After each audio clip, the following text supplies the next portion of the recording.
By the way, everybody, you know the rules, and so do I. Everything I've released, little projects like this, they're going to wind up on my GitHub, and this is no exception.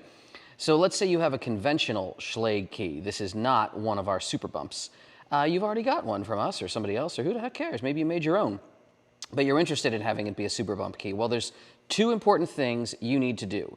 One is make more cuts, obviously, up here. I don't like that big shark's tooth out at the end, so I like to put another plunge down to about a 9, or honestly, we go a little below 9 out there, and then dialing it on over to another cut in here. And of course, that's going to invade much of the shoulder.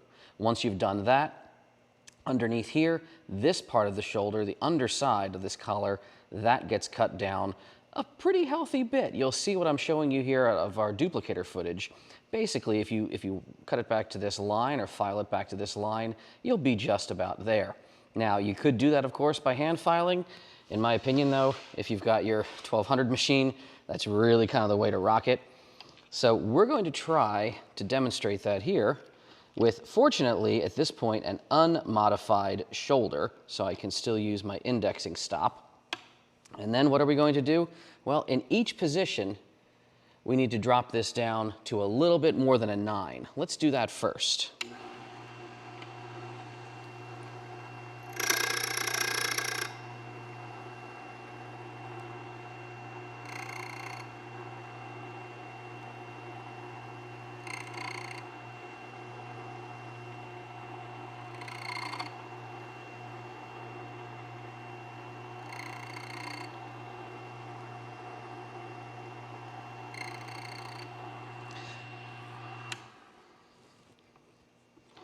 You might say, okay, we're off to a great start, but how do I go ahead and get out one more on the tip? Well, you could use your micrometer card, or if you want to do it the Deve way, which is of course, the wrong way but faster, go ahead and put your needle on any one of those middle positions, but we're not going to use our shoulder stop adjustment here.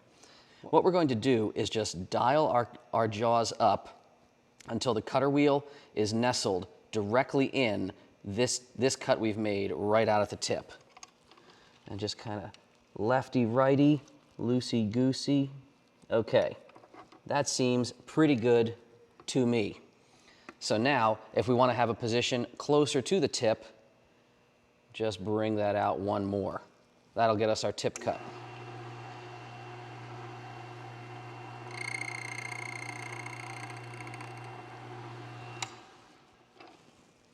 Might not look like much, but it does actually introduce one more potential bump surface right out there, which is useful if you're using the pull technique. So now that we've made our front nip here, we want to add one more cut closer to the bow. And this is, of course, going to hog out a lot more metal than we usually would. So we've got to do a couple things. One is watch our feeds and speeds, but the other is get this into the jaw in a way that we could push it further in than we normally would. So we're going to use our similar trick. Again, no micrometer card in front of me today.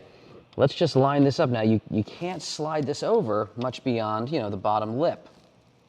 So we're actually just going to use the 1200 jaw and just pinch it right down here. This would normally kind of be waggling around with no support, but since we're only cutting here, it's not as much of a problem.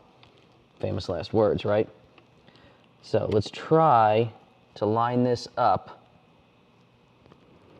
on some of the cut that I've already made. All right, I'm kind of lined up on the 3rd position, which we've got a needle on the 4th position. Now here's another thing. Did you see how deep I was there?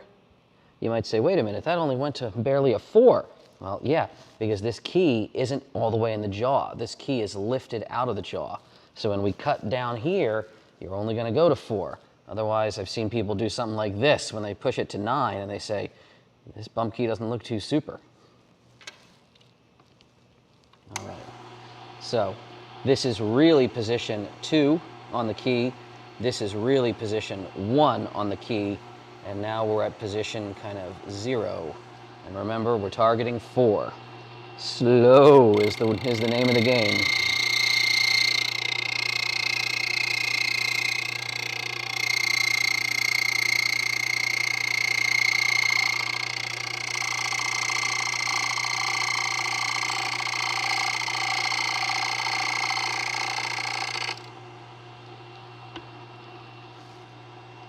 All right, we've made our front position. Need a little deburring action there. Okay. Now, let's go ahead and get rid of that underside lip so we have a little more room for our O-rings. And again, this is going to be, you can see, quite the janky job of holding on here. If you have a hand file, you might honestly consider just doing it that way. So you can see if we dial in, this is a light touch. We're not even on the chart in terms of where we're going to be. This is 100% eyeball action.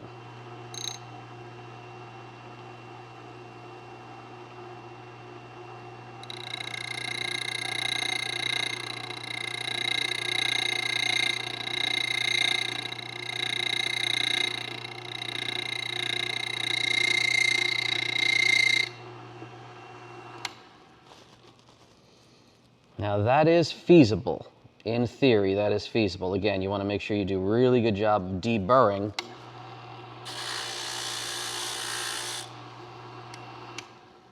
Because you don't want to be shredding up your bump bands on there. Now, you may have seen on our keys, our super bumps, they're much more of a squared angle. I like that a bit more because, again, it's not like a little letter opener coming slicing on in. I do that on a grinder. If all you have is your 1200, this is not a bad start. If you have a hand file, you can knock that down a little bit more into the corner. You can actually see the template key that we use when we are producing our blanks, which is, it's a two-shot process. So that's a nice kind of more of a right-angled corner. But pretty close to that. Again, I'll put all this up on GitHub.